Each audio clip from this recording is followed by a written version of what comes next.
नमस्कार बंधुरा आमी गोगल सुप्रिय आज के आमी आलोचना करब आरेकटी मिউচুয়াল फान्ड सम्पर्के। मिউচুয়াল फान्डे आमरा इनभेस्ट करार पूर्वे अवश्यई मिউচুয়াল फान्डेर बेश किछु पैरामिटार सम्पर्के जेने राखा अत्यंत जरूरी और सेजन्यई এই আজকে আমি আলোচনা করব Canara Robeco blue chip equity fund.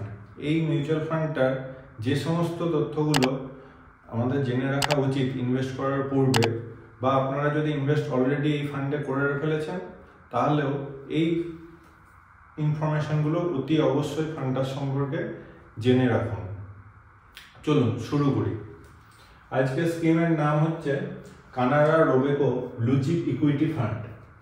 এই স্কিমটি কোন ক্যাটাগরির না লার্জ ক্যাপ মিউচুয়াল ফান্ডের আন্ডারে পড়ছে Canara Robeco blue chip equity fund. Type of scheme কি না open ended equity fund. 4 number benchmark হলো বিএসই 100 টিআরআই। লঞ্চ হয়েছিল এই ফান্ডটা কবে? 20 আগস্ট 2010। এখন চলছে 2024 ডিসেম্বর, মানে বুঝতে পারছেন এই ফান্ডটা অলরেডি 14 ইয়ার্স ধরে রান করছে।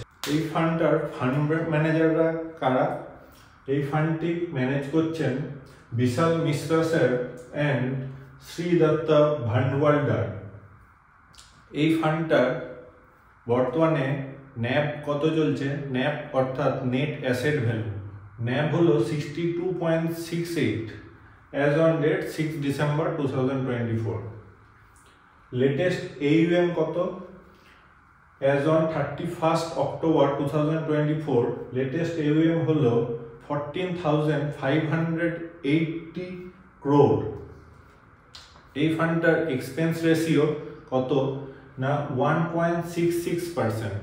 এই এক্সপেন্স রেশিও কি আমি আমার আগের ভিডিওতেও আর কি বলেছি এক্সপেন্স রেশিও সম্পর্কে। এক্সপেন্স রেশিও হলো আপনারা যদি কোনো মিউচুয়াল ফান্ডে ইনভেস্ট করেন, ইনভেস্ট করার 100 টাকার মধ্যে যে টাকাটা ফান্ডটা ম্যানেজ করতে মিউচুয়াল ফান্ড অথরিটি বা ফান্ড ম্যানেজাররা ক্লেম করে সেই ফান্ডটাকে বলছে expense ratio.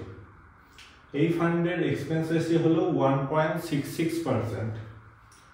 Minimum SIP amount কত এই ফান্ডের না ₹1000।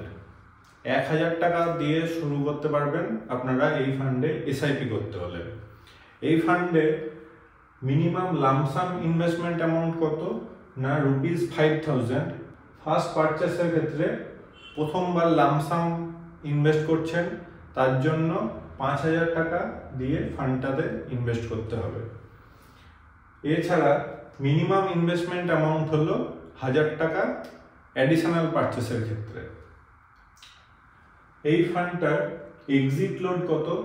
যদি ফান্ডটাতে ইনভেস্ট করার প্রথম 1 বছরের মধ্যে যদি আপনারা এই ফান্ডটার থেকে যদি উইথড্র করেন বা রিডিম করেন তাহলে কিন্তু এক্সিট লোড পড়বে 1% অফ সেল ভ্যালু।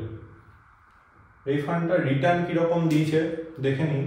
এই ফান্ডটার রিটার্ন অ্যানুয়ালাইজড রিটার্ন দিয়েছে 3 বছরে 15.72%, 5 বছরে 18.54% আর 10 বছরে 13.64%। এই ফান্ডটার ট্যাক্স রেট কি? ট্যাক্স রেট হলো মিউচুয়াল ফান্ডে ইনভেস্ট করার পরে যখন আমরা উইথড্র করি অর্থাৎ রিডেমশন করি তখন আমাদেরকে একটা ট্যাক্স দিতে হয়। এই ট্যাক্সটা 2 প্রকার। প্রথমত হচ্ছে LTCG long term capital gain tax, আর দ্বিতীয়ত short term capital gain tax. Long term capital gain tax কখন লাগে না ফান্ডটার রিডেমশনে, মানে ফান্ডটাতে ইনভেস্ট করার 1 বছরের পরে যদি ফান্ডটা 1 বছরের পুরনো হয়ে যায় সেই ক্ষেত্রে আমাদের যে ট্যাক্স দিতে হয় সেটা হচ্ছে 12.5% হারে। আর যদি ফান্ড অ্যালটমেন্টের 1 বছরের আগেই আর কি আমরা রিডেমশন করি তাহলে short term capital gain tax লাগে এসটিসিজি, সেটা হলো 20%। এরপরে আসি এই মিউচুয়াল ফান্ডের পোর্টফোলিও ডিস্ট্রিবিউশন সম্পর্কে। পোর্টফোলিও ডিস্ট্রিবিউশন হচ্ছে একটা খুব ইম্পর্টেন্ট ফ্যাক্টর, আপনারা ভালো করে শুনুন। এই ফান্ডটির ইনভেস্টের ইকুইটি হোল্ডিং হলো 96.31% আর ট্রেপস সে হোল্ডিং হলো 3.86%। এই ইকুইটি হোল্ডিং এর 96.31%-এর মধ্যে লার্জ ক্যাপ কত? লার্জ ক্যাপে 68.04%, সেটা 33 স্টকস হোল্ড করে 68.04%, 33 লার্জ ক্যাপ স্টকস হোল্ড করছে 68.04%, 13 মিড ক্যাপ স্টকস হোল্ড করছে 10.10%, আর একটা স্মল ক্যাপ স্টক সেটা হোল্ড করছে 0.87%। অ্যাপ্রক্সলি এই 96.31 ইকুইটি হোল্ডিং এর মধ্যে large cap, mid cap, small ক্যাপে ফান্ড ম্যানেজার ইনভেস্ট করছে 80, 16 আর 4%। এইবার আসবো সেক্টর অ্যালোকেশন। ফান্ড ম্যানেজাররা যে টাকা ইনভেস্ট করছে সেই কোন কোন স্টকসের উপর বা কোন কোন সেক্টরে ইনভেস্ট করছে। কোন কোন সেক্টরে ইনভেস্ট করছে না, first of all public sector banks, second computer and software consulting sector, তৃতীয়ত রিফাইনারিজ অ্যান্ড মার্কেটিং, চতুর্থত টেলিকম সেক্টর, আর পঞ্চম হচ্ছে সিভিল কনস্ট্রাকশন সেক্টর। এই ফান্ডের পোর্টফোলিও টার্নওভার রেশিও কত? পোর্টফোলিও টার্নওভার রেশিও হলো 27%। পোর্টফোলিও টার্নওভার রেশিও কি না, ফান্ড ম্যানেজাররা